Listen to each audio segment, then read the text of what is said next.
is day 69 of the year 2021, and the date is March 10, 2021. I'm reading from the New Living Translation of the Chronological One-Year Reading Bible. Today's scripture is from the book of Numbers. Numbers chapter 32, starting at verse 1. Heading, The Tribes East of the Jordan.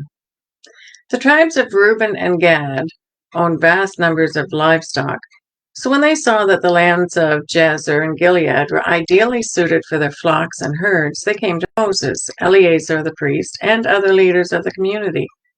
They said, "Notice the towns of Adaroth, Jiben, Jazer, Nimrah, Heshbon, Elealeh, Shibna, Nebo, and Beon. The Lord has conquered this whole area for the community of Israel, and it is ideally suited for all our livestock. If we have found favor with you, please let us have this land as our property instead of giving us land across the Jordan River." "Do you intend to stay here while your brothers go across to do all the fighting?" Moses asked the men of Gad and Reuben. "Why do you want to discourage the rest of the people of Israel from going across to the land the Lord has given them? Your ancestors did the same thing when I sent them from Kadesh Barnea to explore the land. After they went up to the valley of Eshcol and explored the land, they discouraged the people of Israel from entering the land that the Lord was giving them. Then the Lord was very angry with them, and he vowed, 'Of all those I rescued from Egypt, no one who is 20 years old or older will ever see the land I swore to give Abraham, Isaac, and Jacob, for they have not obeyed me wholeheartedly.' The only exceptions were Caleb, son of Jephunneh the Kenizzites, and Joshua, son of Nun, for they have wholeheartedly followed the Lord. The Lord was angry with Israel and made them wander in the wilderness for 40 years until the entire generation that sinned in the Lord's sight had died. But here you are, a brood of sinners doing exactly the same thing. You are making the Lord even angrier with Israel. If you turn away from him like this and he abandons them again in the wilderness, you will be responsible for destroying this entire nation." But they approached Moses and said, "We simply want to build pens for our livestock and fortified towns for our wives and children. Then we will arm ourselves and lead our fellow Israelites into battle until we have brought them safely to their land. Meanwhile, our families will stay in the fortified towns we build here, so they'll be safe from any attacks by the local people. We will not return to our homes until all the people of Israel have received their portions of land. But we do not claim any of the land on the other side of the Jordan. We would rather live here on the east side and accept this as our grant of land." Then Moses said, "If you keep your word and arm yourselves for the Lord's battles, and if your troops cross the Jordan and keep fighting until the Lord has driven out his enemies, then you may return when the Lord has conquered the land. You will have fulfilled your duty to the Lord and to the rest of the people of Israel, and the land on the east side of the Jordan will be your property from the Lord. But if you fail to keep your word, then you will have sinned against the Lord, and you may be sure that your sin will find you out. Go ahead and build your towns for your families and pens for your flocks, but do everything you have promised." Then the men of Gad and Reuben replied, "We, your servants, will follow your instructions exactly. Our children, wives, flocks, and cattle will stay here in the towns of Gilead. But all who are able to bear arms will cross over to fight for the Lord, just as you have said." So Moses gave these orders to Eleazar the priest, Joshua son of Nun, and the leaders of the clans of Israel. He said, "The men of Gad and Reuben who are armed for battle must cross the Jordan with you to fight for the Lord. If they do, give them the land of Gilead as their property when the land is conquered. But if they refuse to arm themselves and cross over with you, then they must accept the land with the rest of you in the land of Canaan." The tribes of Gad and Reuben said again, "We are your servants, and we will do as the Lord has commanded. We will cross the Jordan into Canaan fully armed to fight for the Lord, but our property will be here on this side of the Jordan." So Moses assigned land to the tribes of Gad, Reuben, and half the tribe of Manasseh, son of Joseph. He gave them the territory of King Sihon of the Amorites, and the land of King Og of Bashan, the whole land with its cities and surrounding lands. The descendants of Gad built the towns of Jaiben, Adaroth, Aroer, Atroth, Shopran, Jazer, Jogbehan, Beth Nimrah, and Beth Haran. These were all fortified towns with pens for the flocks.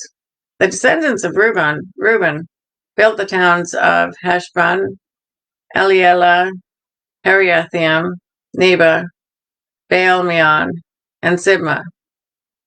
They changed the names of some of the towns they conquered and rebuilt. Then the descendants of Machir of the tribe of Manasseh went to Gilead and conquered it, and they drove out the Amorites living there. So Moses gave Gilead to the Machirites, descendants of Manasseh, and they settled there. The people of Jair, another clan of the tribe of Manasseh, captured many of the towns in Gilead and changed the name of that region to the towns of Jair. Meanwhile, a man named Nobah captured the town of Kenath and its surrounding villages and renamed it Nobah after himself. Numbers, chapter 33, starting at verse 1. Heading, Remembering Israel's Journey. This is the route the Israelites followed as they marched out of Egypt under the leadership of Moses and Aaron. At the Lord's direction, Moses kept a written record of their progress. These are the stages of their march, identified by the different places where they stopped along the way.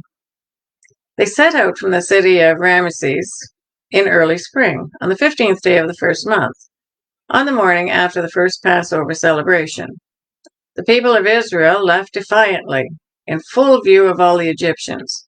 Meanwhile, the Egyptians were burying all their firstborn sons, whom the Lord had killed the night before. The Lord had defeated the gods of Egypt that night with great acts of judgment. After leaving Ramesses, the Israelites set up camp at Succoth. Then they left Succoth and camped at Etham on the edge of the wilderness. They left Etham and turned back to Baharoth, opposite Baal-Zephon, and camped near Migdol. They left Baharoth and crossed the Red Sea into the wilderness beyond. Then they traveled for 3 days to the Etham wilderness and camped at Marah. They left Marah and camped at Elam, there where there were 12 springs of water and 70 palm trees. They left Elam and camped beside the Red Sea. They left the Red Sea and camped in the wilderness of Sin. They left the wilderness of Sin and camped at Dophkah. They left Dophkah and camped at Alush. They left Alush and camped at Rephidim, where there was no water for the people to drink. They left Rephidim and camped in the wilderness of Sinai. They left the wilderness of Sinai and camped at Kibroth Hattaavah. They left Kibroth Hattaavah and camped at Hazeroth. They left Hazeroth and camped at Rithmah. They left Rithmah and camped in Ramon Perez. They left Ramon Perez and camped at Libnah. They left Nibnah and camped at Rissa. They left Rissa and camped at Kehelatha. They left Kehelatha and camped at Mount Sephir. They left Mount Sephir and camped at Heradah. They left Heradah and camped at Machalath. They left Machalath and camped at Tehath. They left Tehath and camped at Tirah. They left Tirah and camped at Mithkah. They left Mithkah and camped at Hashmanah. They left Hashmanah and camped at Moseroth. They left Moseroth and camped at Bene-Jaakan. They left Bene-Jaakan and camped at Horhaggidah. They left Horhaggidah and camped at Jotbathah. They left Jotbathah and camped at Abranah. They left Abranah and camped at Ezion-Geber. They left Ezion-Geber and camped at Kadesh in the wilderness of Zin. They left Kadesh and camped at Mount Hor at the border of Edom. While they were at the foot of Mount Hor, Aaron, the priest, was directed by the Lord to go up the mountain, and there he died. This happened in midsummer on the first day of the 5th month of the 40th year after Israel's departure from Egypt. Aaron was 123 years old when he died there on Mount Hor. At that time, the Canaanite king of Arad, who lived in the Negev, in the land of Canaan, heard that the people of Israel were approaching his land. Meanwhile, the Israelites left Mount Hor and camped at Zalmonah. Then they left Zalmonah and camped at Punyan. They left Punyan and camped at Abath. They left Abath and camped at Iyarabim on the border of Moab. They left Iyarabim and camped at Dibon Gad. They left Dibon Gad and camped at Almon Diblathaim. They left Almon Diblathaim and camped in the mountains east of the river near Mount Nebo. They left the mountains east of the river and camped on the plains of Moab beside the Jordan River, across from Jericho. Along the Jordan River, they camped from Beth Jeshimoth as far as the meadows of Acacia to the plains of Moab. While they were camped near the Jordan River on the plains of Moab across from Jericho, the Lord said to Moses, "Give the following instructions to the people of Israel. When you cross the Jordan River into the land of Canaan, you must drive out all of the people living there. You must destroy all their carved and molten images and demolish all their pagan shrines. Take possession of the land and settle in it, because I have given it to you to occupy. You must distribute the land among the clans by sacred lot and in proportion to the size. A larger portion of land will be allotted to each of the larger clans, and a smaller portion will be allotted to each of the smaller clans. The decision of the sacred lot is final. In this way, the portions of land will be divided among your ancestral tribes. But if you fail to drive out the people who live in the land, those who remain will be like splinters in your eyes and thorns in your sides. They will harass you in the land where you live, and I will do to you what I had planned to do to them." That is a reading for day 69. God bless each and every one of you, and may God be with you until we meet again.